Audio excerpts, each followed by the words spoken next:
Hello, hello. Welcome back to another episode of Minority Reportz podcast and digital series. I'm your host, Mona Shaikh. Today, we have a pretty fantastic guest. I met him last year while I was producing a Minority Reportz show called Persian Girls Night Out. And he was kind enough to come and walk our red carpet and, basically bless us with his presence. He is the star of Aladdin. You've seen him in so many incredible TV shows and films. He's a star. My friend, Navid Neghaban. Thank you so much for joining us. Of course, Mona John. How are you? Hi. Hi. I'm doing great now that I get to see your beautiful face. So now I'm just Oh, like please. on the Here and just like feel rejuvenated, operating on minimal tea. sleep, but it's you. It's all you. The tea. I love the tea. I remember coming to your sitting in your studio where there's a ton of construction going on. It's still going on. It's not finished. It's just crazy. It's non-stop. Yeah. So one of these days you should come over here. I will give you some hammers and nails and gloves and just put you to work. You want my nails chipped? Look at my nails. You know how much they cost? Yeah.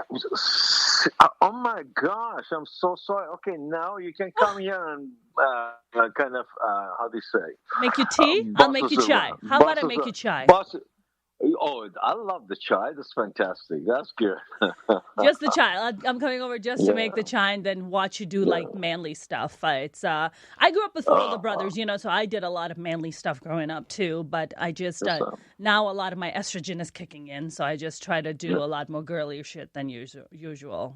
Oh, come on. We're all good. We're all good. well. So tell me, how are you doing? How's everything? Everything is great, and we have the podcast and digital series here now. We launched it in Vegas, so my studio's in Vegas, which next time you're in Vegas, you should definitely come in, drop in, and, it's so much better, Definitely. too. It's so much better to have your face right close to me rather than over the internet over here, so... Oh, please. Over you the internet. Sweet talker. Over the internets. So I know I know I've been to your studio. It was under construction. It still is. You have a lot of stuff going on. So the purpose of your studio is to create, basically invite other artists to come and perform. Yeah, it's basically kind of create a safe haven for artists. There are lots of artists who are coming around, kind of, and especially when they get here to Los Angeles, they're kind of lost. They're being taken advantage of. Yeah. And this is what I wish I had when I moved here to Los Angeles. It's a house. Yeah. That has 6 bedrooms. People can house up to 8 people. They can live. They can sleep there. Yeah. There's a mechanic shop. There's a studio space that they can come and work in the studio and just create, paint. Just even if somebody wants to go and do kind of like a podcast like you, there's a sound room that I created in the house, so they can come and play. Just come and play. You could have. So this was a 6-bedroom house. You could have your own harem, and you chose not to go that route. So good on you. Why? Trust me. Long time ago, I learned that I cannot handle women. That's okay. You can't handle women. All right. Don't get me even started. I'm busy. I'd rather work on the construction and build a house than do anything else. Why do I have a feeling that that's something that we should a little bit talk about? Because I have the situation like you where I have a thing with guys where I struggle with men and you struggle with women. So maybe there's something we can like come together and inform each other about the opposite gender that somehow we're not able to decipher on our own, perhaps. No. Yeah. So one of the yeah. Go for it. One of the things that I'm always told that men are simple, and I think it's a myth. I really think human beings in general are not simple beings. We are complex beings, and I think there's this constant perception out there that women are told that men are simple. Chris Rock has this great bit that he does. He said, "Feed me, fuck me, and shut the fuck up." Right. So, and I'm just like, my thing. It's funny, but I don't think it's that simple. I mean, do you think men are just very simple people? I think we are. I think I mean, what do you want me to say? Yeah, I feel that I'm very simple. I'm very straightforward. This is what I'm saying. This is what it is. Don't try to change me. Take me as I am, and boom, done, finish. Got it. Right? So I'm the same way. So I'm the same way too. I guess maybe because I grew up with boys, so I have a very kind of straightforward way of conducting myself. I'm like, this is who I am. This is what I like. This is what I don't like. There's not something that I don't expect you to read my mind. If I like something, I'll tell you. If I don't like it, I'll tell you. End of story. But somehow I think most of the men that I come across don't really like that. They like those kind of complex women who are like mysterious and weird and might stab them when they're sleeping, that kind of shit, and I'm not into that. See? Maybe we both need to learn a few new things. We both need to learn a few new things. Now, okay. Yeah. Let's go back to stab and I learn how to run away. I have no desire.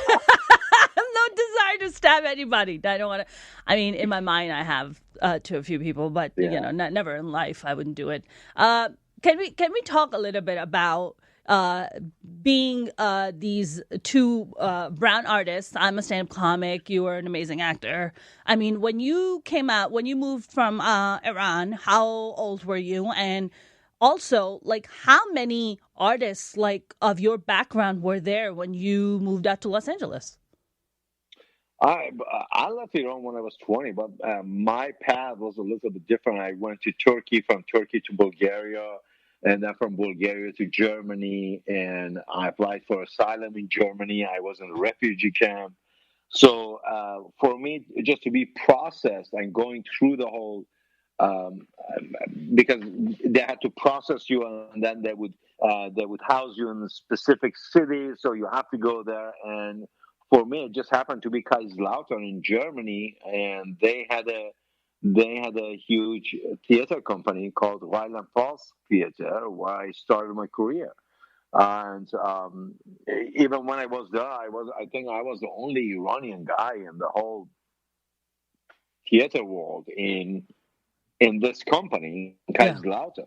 Yeah. And then I kind of kept going, and then I moved to US back in '93. But it literally took me almost 10 years until I got my career started here. Kind of because I couldn't speak English, I couldn't,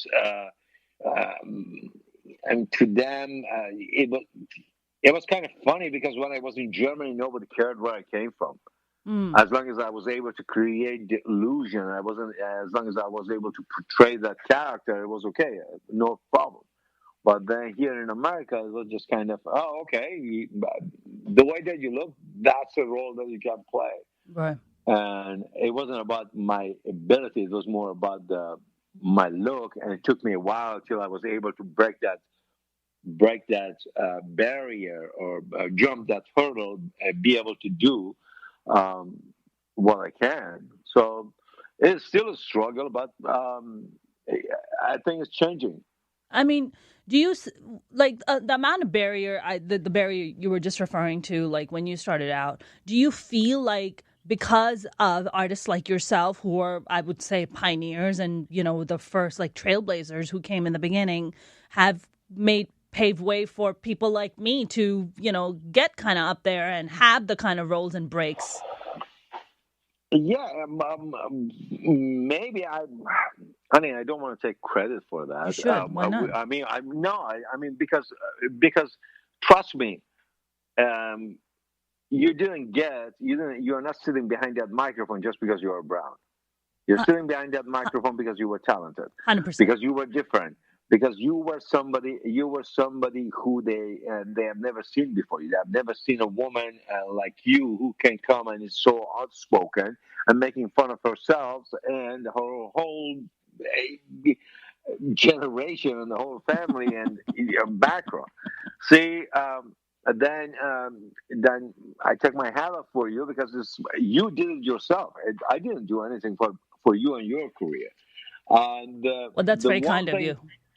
the one thing is that you're welcome. The one thing is that we had to go through we were struggling. And I think one of the things that we did, we were able to kind of, in our own way, um, we were able to kind of educate the industry. Okay, what is being an Arab? What is being in what does it mean to be a Pakistani? What does it mean to be to be an Afghani? What does it mean to be an Iranian? And not all of them are the same. So the languages are different. Yep. The looks are different. So I remember it was a time at the beginning when we were going to some of these auditions. You could have just go Elizabeth guttural and just speak gibberish, and that was good enough for them. And you have the part, right? If you can do that, right. But now they are more responsible. The writers, we have much better writers. The writers are educated. The writers know what they are writing, and I think also the audience became more sophisticated. Yeah. And now the audience is kind of catching them in the act, and if they are doing something that they are not supposed to be doing, the audience will tell them, "Oh, whoa, that's not right. This is not what you're supposed to do." Right. And with all these platforms, is making it much easier. The only thing is that we need to kind of. We need to be willing to take a chance, support each other, back each other up, and create or tell stories that we want to tell. Right, 100%. I mean, like, you were just talking about you still have like challenges and barriers. I mean, you have such an incredible body of work. I mean, one of my favorite roles that I saw you in was playing the devil, and you're speaking Farsi. I mean, my God. Did you ever imagine that you would get a role where you have the opportunity, where you get to speak you get to create this incredible character and you get to speak your mother tongue? Like, when do we ever get to do that? No, they were actually they were very supportive. I mean, Noah and the whole thing,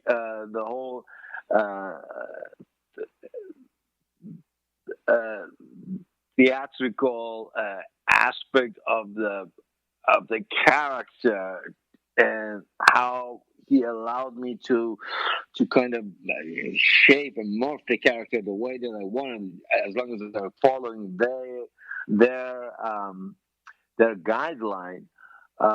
It was liberating, and I think that was the very first Marvel character ever spoke Farsi. Yes. In the Marvel world. So, yes. So I was very happy. I was proud of that. Let's see. I was proud of it. I mean, my God, I remember seeing it. One of my absolutely favorite movies of all times is The Devil's Advocate. Right. So I just loved Al Pacino's character playing the devil.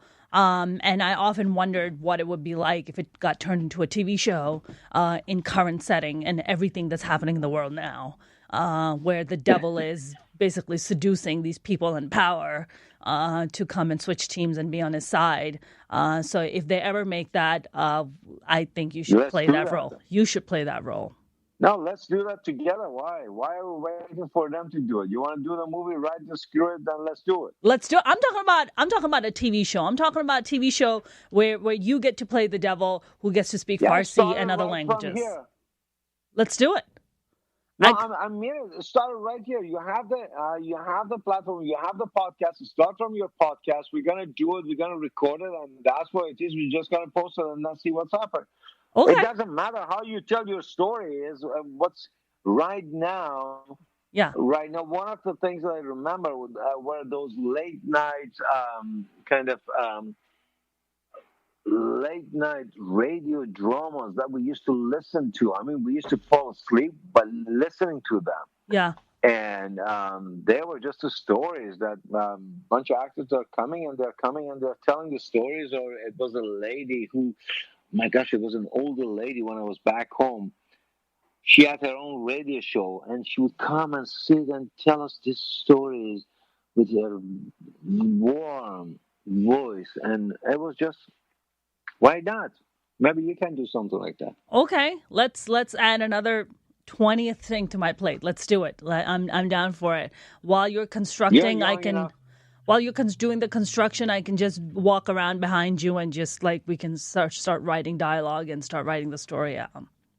Why not? I can bring some chai over, bring some kebabs, just perfect. Make it a whole brownie thing. Now, come on over. Make it a brownie event. I'm all about that. That's fantastic. I will bring the brownies. You'll bring the brownies? Awesome. Here's a question I have. Why do some Persians say that they are not brown and they are Caucasian? What is that about? Well, honey, you should ask them when they're saying what they are. Why am I responsible for what others say? I think the race itself, the background of the race, is Indo-European, and because they are Indo-Europeans, and that's the reason that they are saying they are Caucasian. Got it. Has gotten mixed. Right now. I don't even know what they are. I don't know what we are. I mean, we should go and get those 23andMe. What's that? 23andMe. Yeah, we should. See, I don't want to do that. I don't want to do that. Why not? I'll tell you why. I have a whole philosophy behind it. So I grew up under a dictator. I grew up under a dictatorship in Pakistan, right? So Ziaul Haq was a dictator who was in power at the time. And one of the things that I saw what they would do is that if you had an opponent, you would find evidence against them planted at some criminal site and then arrest you on some bullshit ass charges, right? Because you were in opposition to the person sitting in power.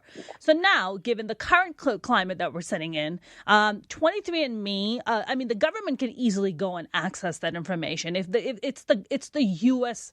government, if they show up to a company and say, "Let me get access to in your entire customer, DNA," and then they start, God forbid, tomorrow we turn into a dictatorship. You don't have to give them your name. You don't have to give them your name. They have your DNA. They track you down by your DNA. How are they going to track you down with your DNA when you don't have it? When you don't have a DNA, your DNA is already there. Yes, but here's my thing. You have to give your name. I believe my understanding is that when you do the 23andMe, you have to give No, you don't have to. You don't have to. Have you done it? You don't have to. No, I haven't done it, but I know people who they haven't done it. They haven't given up their name. They didn't give their name. My thing is that I get a little paranoid about giving access to people to my DNA. You're not getting access to my DNA. Fuck that. Oh, come on, honey. What do they want to do with your DNA? I don't know what they want to do with my DNA. I just know that sometimes I get randomly selected at the airport for reasons beyond my comprehension. The way the government is going and the way that things are right now in America, the political climate, it makes me a little nervous. I had brown friends, fellow Pakistani and Muslim friends who told me that they were being stopped at the airport. They got stopped at JFK. They were pulled over to the side and were asked to show their social media as to what they were posting, because what they were looking for is if they were posting political things against the government. Can you believe this shit? That's wild. This is in America. That's wild. Welcome to America. That's terrifying to me. Thank you for calling. But that's terrifying because I'm just I'm not giving up my DNA. What are you, nuts? I'm not doing that. No. Yeah, but the thing is that right now, what kind of phone do you have? I have an Android. Andrew, very nice, very nice. You don't have the facial recognition software on that, do you? Well, it has Or the are you camera. using that? Listen, it has the Are, camera, so God are knows what you they using? do. I'm all over the Yeah. internet. I'm all over the internet. The only thing they're So not going to get access to is my DNA. That's it. That's the only thing they don't your get access DNA, to. they already have your DNA. I don't know about that. I don't know unless they're Oh, following me come on. down at the doctor's office or they're following me down at the hair salon to get clips of my hair. No, no. When did you come here? When did you I'm come to US? 1995. 1995. Oh, so when you came to the US, how how did you enter? What was the process? Flew in a plane. Um, Okay. and then you go through I think they make you fill out like what is it, the I-95? Is it like when Yeah. you? Yeah. Yeah, I mean they didn't have biometrics back Whatever. then. So They have no, biometrics but now. yeah, but did they? But they did get your fingerprint. They did get. They did do a blood test on you. They did it. Blood test, no. Biometrics was not until I became a citizen. Oh. Yeah. Oh, but so they have it already. But I mean, with me, when I went to Germany, when I was in the camp, they checked everything. I mean, we had to go get checked from the top to the bottom Wow. because we were coming, and they didn't want. They wanted. They checked all of them. They checked us physically, mentally, and all those things to know who they are letting in the country. And that was a different time. Wow. That was in Germany, actually. It was in Germany. Well, I'm not In shocked to hear Germany that did that. because they do have a little bit of a history when it comes to people that don't look like them, so they get a little nervous. Yeah. They have a little. No, actually, to be very honest with you, let me put it this way. Germany, when I was in Germany, even to this day, you go to Germany, you go to Berlin. Yeah. You go to Berlin, and the moment that the sun comes up and you find a patch of grass, on that patch of grass, you can see a family with a hijab, and they're sitting and they're barbecuing, and the kids are playing soccer and all Yeah. those things. They're kicking the ball. But at the same time, look about 5 feet over, you will see girls are laying naked and taking a sunbath. Yeah. Nobody even bothers to look at each other. And one of the things that surprised me is that when I was there, the kids, they kicked the ball. The ball went toward the girls who were naked. Now this is a Muslim family, and their naked girls are laying next to them. The girl got up. Not completely, and just turned on the shoulder, took the ball, and threw the ball back at the boy. And the boy said, "Danke schön, Genge schön." Okay, nobody had a problem with each other. I love Yeah, it. in America, I think we are more prejudiced than they are in Germany. I That's definitely. I probably I believe that. I mean, I went to Germany and I loved it. I went to Cologne. My ex is a German scientist actually, and he lives there. And Nice. yeah, he used to live in LA and then moved back to Germany, and then I went to visit him, and we just had the best time. They were so sweet. The Germans were so nice, so sweet. And I really thought that that's something that their society has evolved and learned from their mistakes to, I guess treat humans better, and not based on their color of their, skin or whatever the hell. Yeah.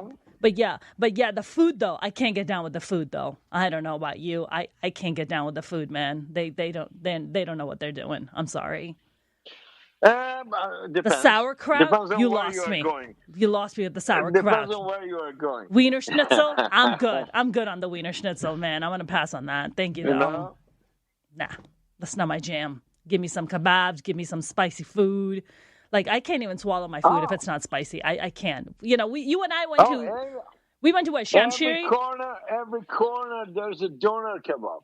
That is a doner kebab because they have a huge Turkish population that's in Germany. I had the best Turkish Greek, yes, huge Greek.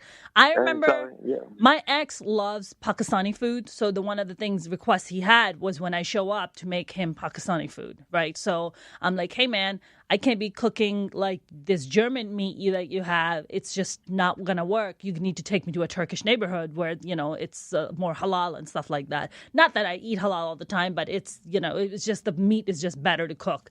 So he was like, all right. So we go to this Turkish neighborhood, and it's very Turkish there. And the butcher, we go to the store, the butcher speaks German and Turkish, nothing else.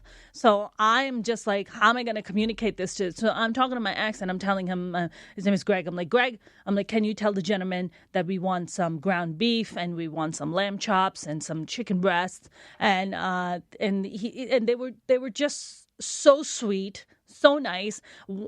As we're walking out the store, there's a bunch of Turkish dudes standing, and they see me with Greg, who's 6'4", blonde hair, blue eyes.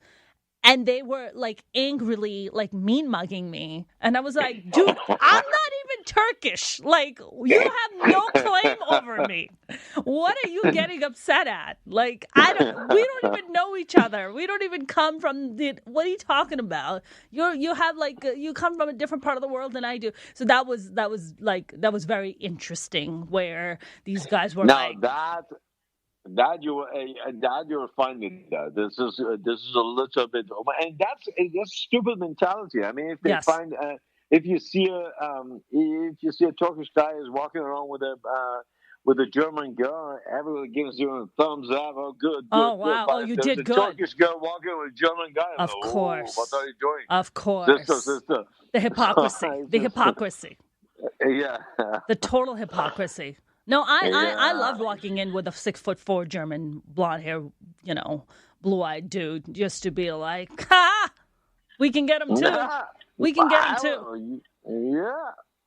That's it. The German ladies must have loved you when you lived in Germany. Well. Oh, now you're going to be humble about it? They were kind to me. Oh, you're going to be humble about it. Okay, all right, Navid. They were kind to me. All right. They were kind to me. What? Mm-hmm. What do you want me to say?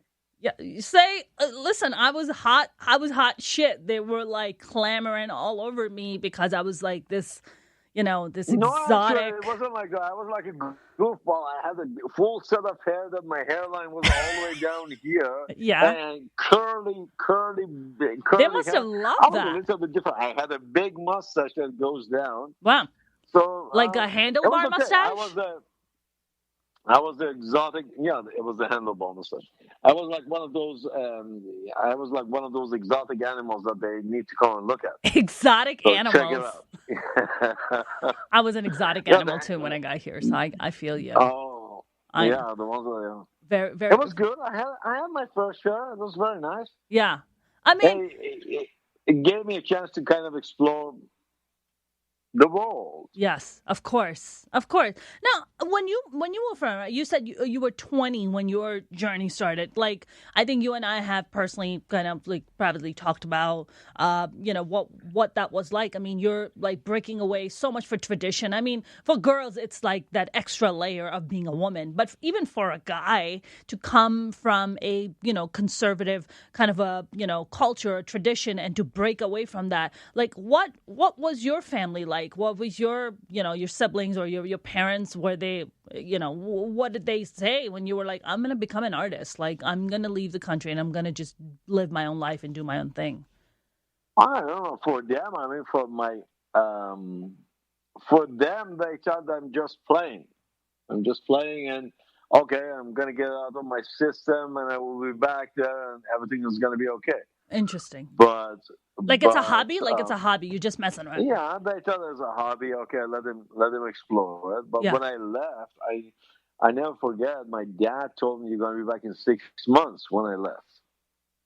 Because, the way that I was raised or the way that he was seeing me, he thought that there's no way that I'm going to be able to survive the journey. Mm-hmm. It's been over 35 years and it still keep going, and I don't know what's going to happen next, but just keep going. And well, that's the artist temperament, right? I'm kind of curious. No, maybe. I'm just curious. I'm curious. I want to see. Okay, so what's new? What's happening? What's going on? Wait, where is this? Where is this street going? I mean, if I'm taking it literally, if I'm going from point A to point B, yeah. after the second day, I have to try another way from point A to point B. I mean, God. I cannot keep going the same route back and forth. Yeah. It just bores me. Sometimes I uh, even though that route is shorter, sometimes I take alleyways and then go and get lost and turn back and go around and try to find new streets, new shortcuts, try to beat the Waze time and get there faster than Waze and just say, you see, you're telling me that's what I went there, I got there faster. I think So, I feel like as artists, like I'm like you, I get bored pretty easily, so I constantly have to be stimulated. So I have to constantly find ways to keep stimulating myself and explore new things and go out. And I totally get what you say. Do you feel like somehow maybe that's the part of us that kind of makes us struggle in our, personal or like intimate relationships? I feel like it does for me. I don't know if that does for you. maybe we are looking for something different. We want to be stimulated, and but it's not. Maybe I don't know. I don't know what it is with you. With me, it just has always been a sense of responsibility. I mean, I've gotten into a relationship, but it's always a sense of responsibility. Am I really capable of giving what the person is looking for? Am I Mm-hmm. really being fair to them? Am I really being 100% what they're looking Oh, to okay. change it and make it what they want it to be, which is not going to happen. And then it's going to be a huge mess down the road, and I have to deal with it. Yeah. And then when I keep going all the way down, I say, you know what? It's better not even start it. Yeah. I rather not even start it. And then You've already like figured I it out. say, You're like, I know the yeah, trajectory I of this save myself thing. headaches. I don't need that. I Yeah. don't need that bullshit. I don't need that headache. I don't. Oh, but I thought that this is what's going to be. No, honey, it's not going to be anything else than mother just told you it is. So Yeah. I don't know. Yeah. No, I'm totally with you.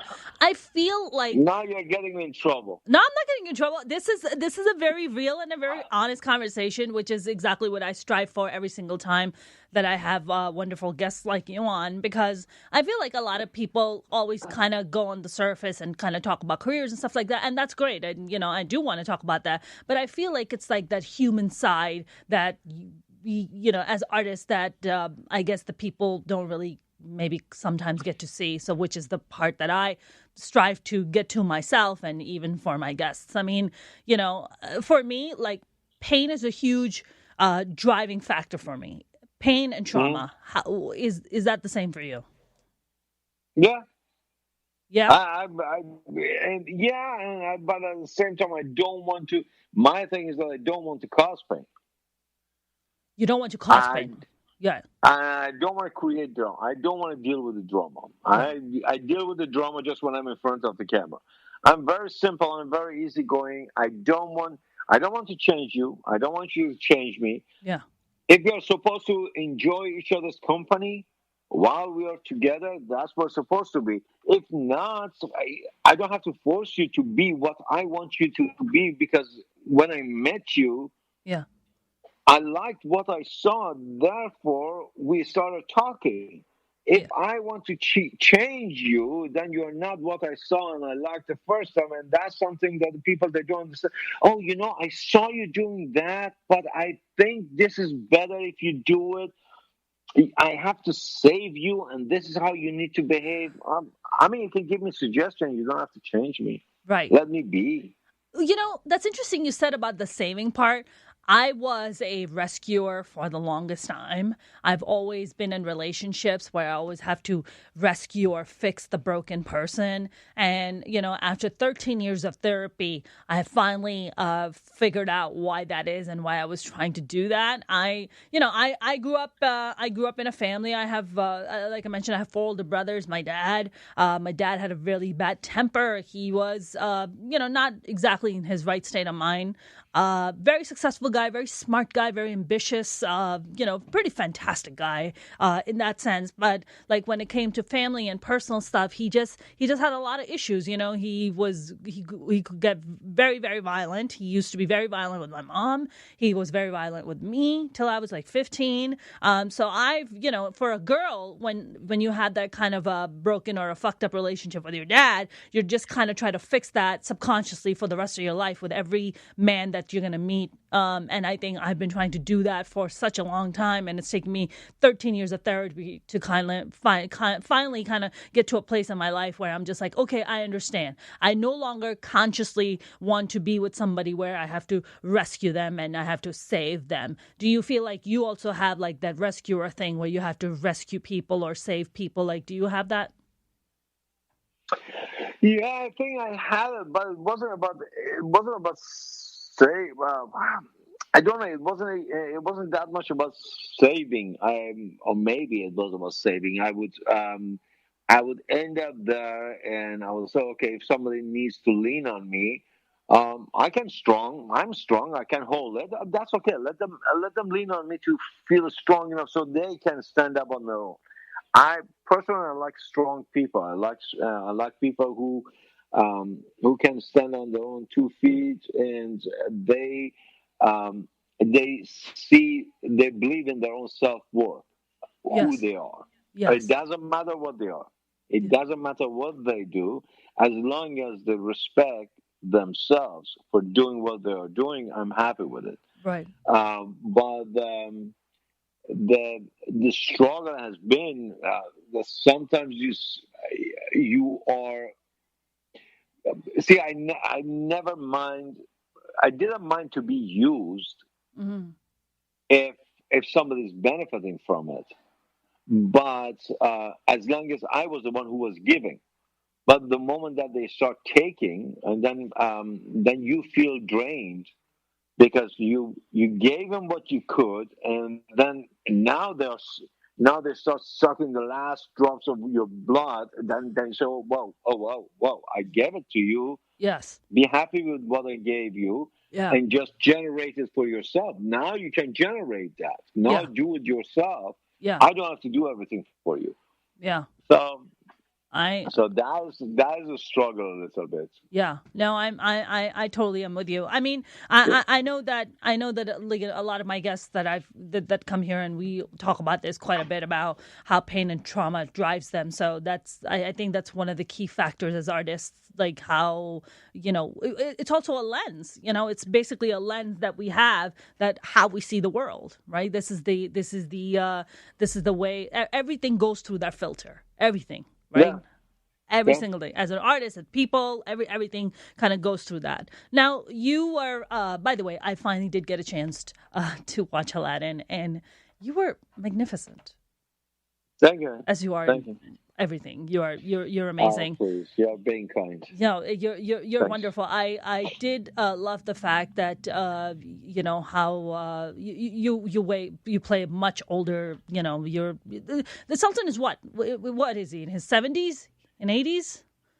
Yeah, he was supposed to be in his late 70s, early 80s. Yeah, and he's like he's so much older, and I just loved watching you. What was that like working with Will Smith? It was fun. I enjoyed working with him. He's very fun. He's full of energy, and every time he comes to the set, he cheers everybody up. He takes care of everybody around him, and he's a good guy. Yeah, He's a good guy. It was fun working with him. I yeah. enjoyed it. I mean, I mean, you the whole team. They were. I mean, yeah. I I enjoyed I enjoyed just being there and working with them. Honestly, I watched the movie and I got the sense that like when the cameras weren't rolling, everybody got along. Everybody liked each other. That's the sense that I got when I was watching the movie. Yeah, it was. It was just It like was. it was very harmonious. Like that's what it felt like. That Yeah. everybody, basically liked each other and got together with each other and basically enjoyed it. I mean, did you audition for this or they just gave it to you? They asked me to. I was in I was in Belgium. They asked me to put myself on tape and send it to them because they were saying that I'm too. They were saying that I'm too young for the character. And you were like, I'll show you. No, it wasn't that show. I mean, Yeah. I even posted my audition. That my audition is posted online. Oh, really? I have to You check it can, out. Okay. I'd love to check it out. yeah, if you go onto my Instagram, Yeah. you can watch it on my Instagram. It's all it's what I send in and I got because lots of people they were asking me the same question: How did you get it? How did you get it? Yeah. So I thought the easiest way is just for me just to post the audition. I posted the audition tape that I sent them, Yeah. so you can watch it online. I love it. Okay. I'm Just done. go if you go to my Instagram, you will watch it. You can see it. Okay. Towards the end, we're gonna start wrapping it up soon, but we're definitely gonna talk about your now. What do you have going on? Are you shooting any projects right now? What do you got going on? I finished the projects that I was working on right now. There are two projects that I'm kind of passionate about. I'm working on myself. One of them is London, Arabia. The project that I'm doing in London. We shot the short film. We shot kind of the presentation, Yeah. and that is now we are shopping around. We got some of the finances.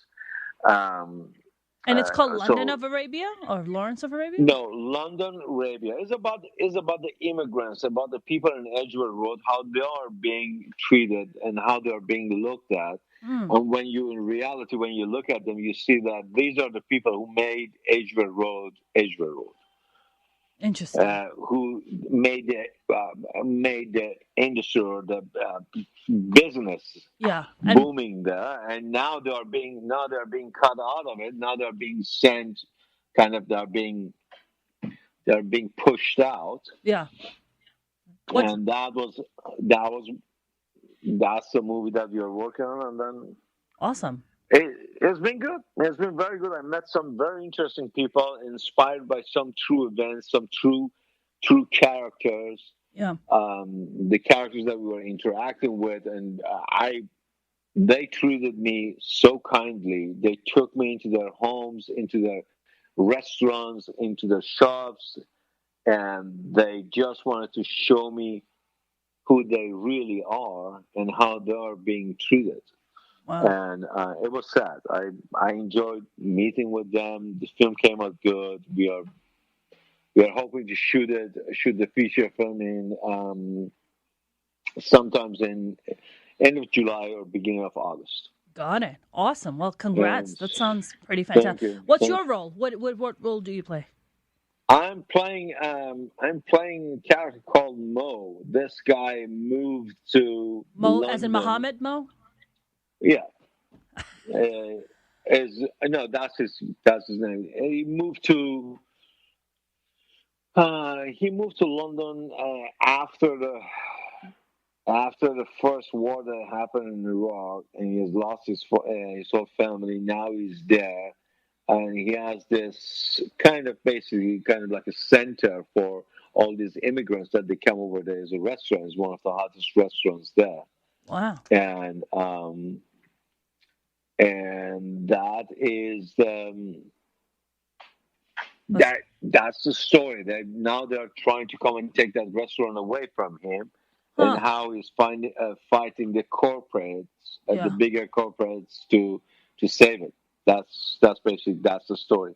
How interesting. Well, it sounds like a pretty fantastic project. Anything, I'm always fascinated by even the kind of anti-immigrant mentality that is in America, that it really fascinates me, where people forget the history of this country.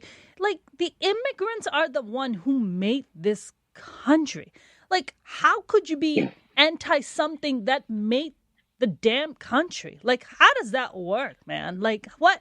Like, did you forget that you were children or grandkids or great grandkids of immigrants? Like, your So ancestors were immigrants. yeah, that's one of the things that they forget. I'm always just like fascinated by it. When I always feel I'm always like, I've been in America most of my life, and people always ask me this question, like, where are you from? And it's like, dude, I've been here most of my life. Like, are you talking about Jersey? Like, I went to high school in Jersey City. Like, is that what you're trying to get at? It's just, it's always strange to me. Now, you've been in Hollywood for a while, and when you get on set, what has been your experience like? What is that one like actor or actress that you work with? And I'm sure you didn't get starstruck, but what was that one person you were like, oh my God, I get to work with this person. This is so cool. I mean, I understand. I've had the opportunity to work with some very fantastic actors, or across from some of the amazing actors. Yeah. I mean, I really enjoyed. I mean, there have been. See, the thing is that it's crazy. It depends on the character. Depends on the situation that they were. Each of them, they gave me something. Yeah. And I truly enjoyed it. But what was the one that like really stands out that you're just like that was really something? I worked with Tom Hanks when I did Charlie Wilson's War. Yeah. And after I was done shooting my last scene, because he was watching me how I'm going around, there were tons of Afghans, and I was dealing with the Afghans, and I was also working on the set.